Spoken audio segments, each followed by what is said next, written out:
Bonjour, vous écoutez le podcast de Virage. On vous donne des pistes pour aller de l'avant et ça se fait parfois à contre-courant. Si face à un problème, quel qu'il soit, vous vous êtes déjà dit « j'ai tout essayé, rien ne va, je ne sais plus quoi faire », alors vous êtes au bon endroit. Je suis Marina Blanchard, psychologue, formatrice et fondatrice de Virage. Mon école s'inscrit dans la lignée de celle de Palo Alto, c'est-à-dire de la thérapie brève. Et je suis Peggy Van Lierde, chef d'entreprise, journaliste et coach en développement personnel. Ensemble, nous vous proposons des réflexions pour avancer autrement. Il ou elle se plaint, je tente d'aider, je lance des pistes, mais il ne prend pas l'hameçon, il ne mord pas à l'hameçon. Ça fait mal l'hameçon, hein, Peggy. Le sujet d'aujourd'hui, c'est de parler en fait de ces plaignants, si on peut les appeler comme ça, de ces personnes qui se plaignent, qui ont toujours quelque chose qui ne va pas. Et malgré les possibilités qui sont peut-être offertes pour aller vers une piste, vers un mieux, ça ne va pas. Oui, c'est ça. Ils ne prennent pas les solutions proposées par les sauveurs autour d'eux. C'est ça. Ou les pêcheurs. C'est ça. Parce que souvent, c'est vrai, il y a certaines personnes, on a des tempéraments, chacun évidemment différent, c'est ça qui est bien. Effectivement, pour des personnes qui ont envie d'aider, c'est de l'énergie qu'on met en place pour aider justement à mobiliser d'autres à se mobiliser pour aller mieux, à faire des choses. On va donner un conseil, on va essayer de lui donner une piste de solution, soit ça va être vers consulte ou bien ça va être plutôt, fais ceci ou fais cela, en fonction de la problématique de la personne.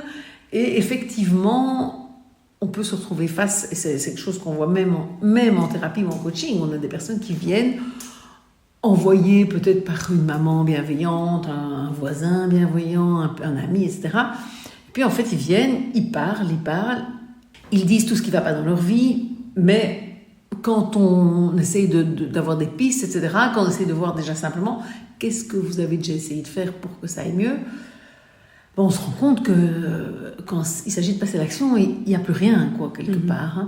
Et donc, c'est vrai que je pense que pour aider, puisqu'ici, l'idée, c'est que l'épisode s'adresse à des personnes qui essayent d'aider ces gens-là et qui disent, mais quoi faire, j'aimerais bien aider.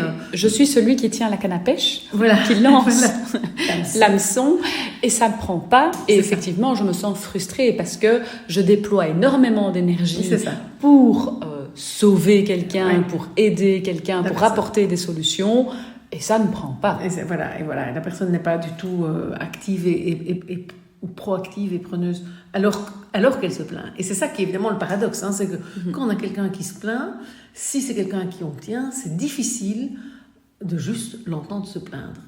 Et pourtant, je pense qu'à un moment donné, c'est vrai que donner des conseils, aider, je pense que c'est un réflexe qui est humain et qui est bien. J'ai envie de dire, d'abord, essayons d'aider les autres. Mon métier, c'est d'aider les autres aussi. Donc, on a envie de dire, essayons d'aider notre prochain. Il n'y a pas mal à ça. Mais arrêtons-nous quand on sent que nous sommes, en train de nous épuiser. Ou si on sent que l'autre, peut-être, a juste besoin de parler. Parce que ça peut arriver. Et c'est vrai que certaines personnes ont juste besoin d'exprimer des choses qui ne vont pas et n'ont pas forcément besoin d'être sauvées, d'avoir quelqu'un qui vient, Superman, qui vient m'arranger les choses. Non, j'ai juste besoin de dire. Et même après avoir dit, je me sens déjà mieux, j'ai pas besoin. Et donc, c'est peut-être important de pouvoir distinguer ça. On peut être Superman en écoutant. Parce qu'en fait, on va aider la personne. Et c'est justement ce qu'on veut.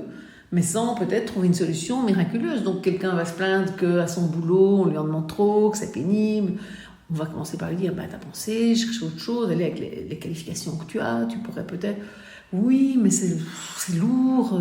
Et puis, il y a quand même, mon salaire est bon, ou bien j'ai une sécurité d'emploi, ou bien... Et donc, la personne va être un peu oui, mais. Donc, on va proposer des choses. Et donc, peut-être que juste être Superman, c'est plutôt de dire, oui, ça m'a l'air pénible ton boulot. Mais oui, effectivement, tu as tout à fait raison, c'est une manière d'aider qui est peut-être moins super-héros, mais en fait, qui est... très aidant pour cette personne. Oui, répond davantage à sa demande, en tout cas, ou à son besoin à ce moment-là, parce que cette personne n'est pas du tout prête à quitter son boulot, n'est pas du tout prête à lâcher les avantages qu'elle a. Et donc, effectivement, On pourrait vouloir lui proposer des solutions, ou bien lui dire, mais tu pourrais peut-être en parler à ton manager. Ouais, mais non, parce que ça, je peux pas. Là. Ou tu pourrais peut-être aménager dans ton temps de travail des pauses. Non, mais ça, tu te rends pas compte, c'est pas possible. Et donc, on va se rendre compte que dès qu'on propose une piste, et ça, c'est important de le repérer, en fait. Et je dirais que c'est peut-être le premier conseil que j'ai envie de donner, c'est repérer les personnes à qui vous donnez des pistes et qui prennent, et celles-là, continuez à en donner, parce que donner des conseils, des pistes, c'est quelque chose de très bien. C'est sympathique, c'est empathique, c'est humain. Mais si vous avez quelqu'un qui vous dit oui, mais à chaque fois que vous proposez, arrêtez de vous fatiguer, parce qu'effectivement, c'est fatigant, c'est usant. On va commencer à en vouloir presque à la personne, puisqu'on va se dire, c'est lourd, quoi. Elle se plaint tout le temps, et en fait, elle prend rien de ce que je propose. Et donc, je pense que ça, c'est vraiment le mouvement qui est important, c'est de se dire, si ça marche pas, comme on l'a déjà dit dans d'autres situations, j'arrête de faire plus de la même chose, c'est-à-dire de continuer à donner des pistes, à essayer à m'épuiser jusqu'à détériorer ma relation avec la personne ou lui en vouloir. Je vais lâcher, je vais dire, ok, mais en fait, pour l'instant, je me sens bien, ton boulot, ça te pèse hyper fort.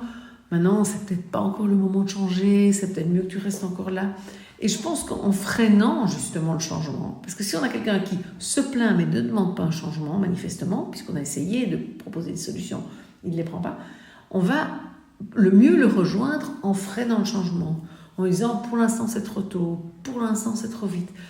Continue, si tu veux je peux t'écouter parce que j'ai l'impression que tu as besoin d'en parler.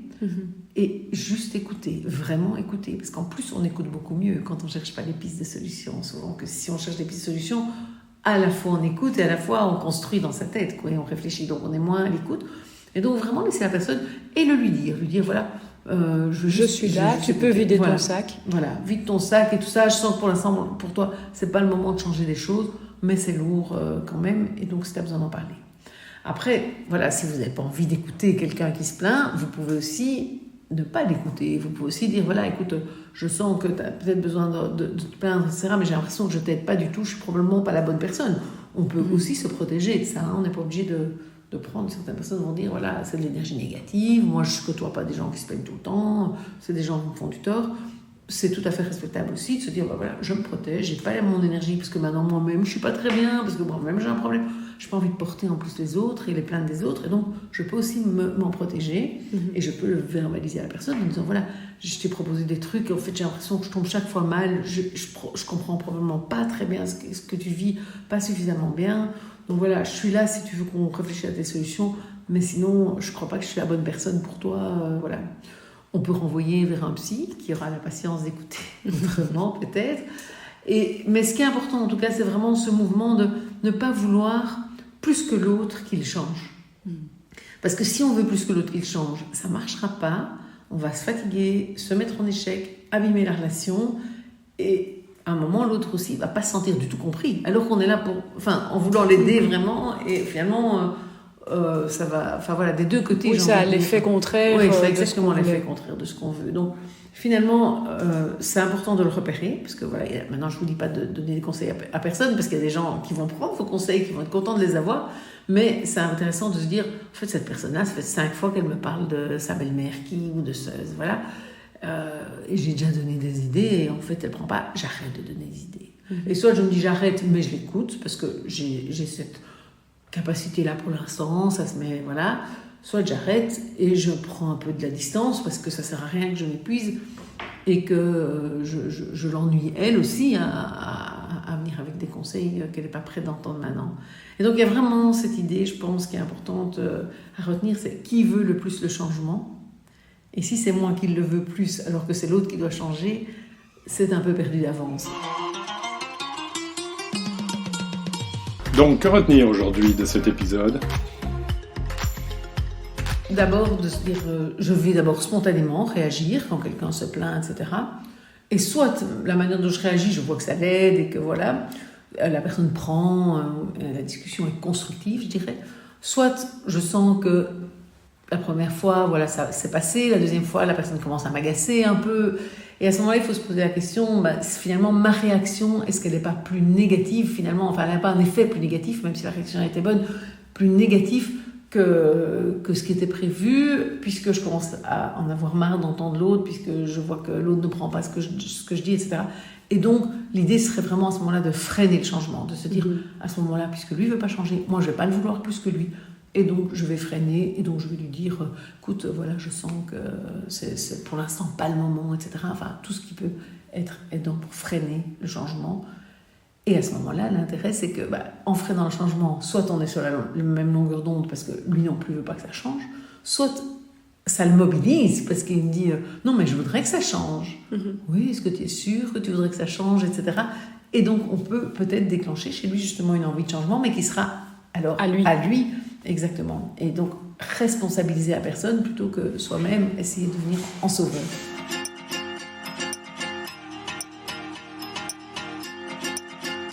Et si vous avez vous aussi des questions à nous proposer, des sujets que vous voulez développer ou entendre développer, n'hésitez pas à nous contacter via le site de Virage.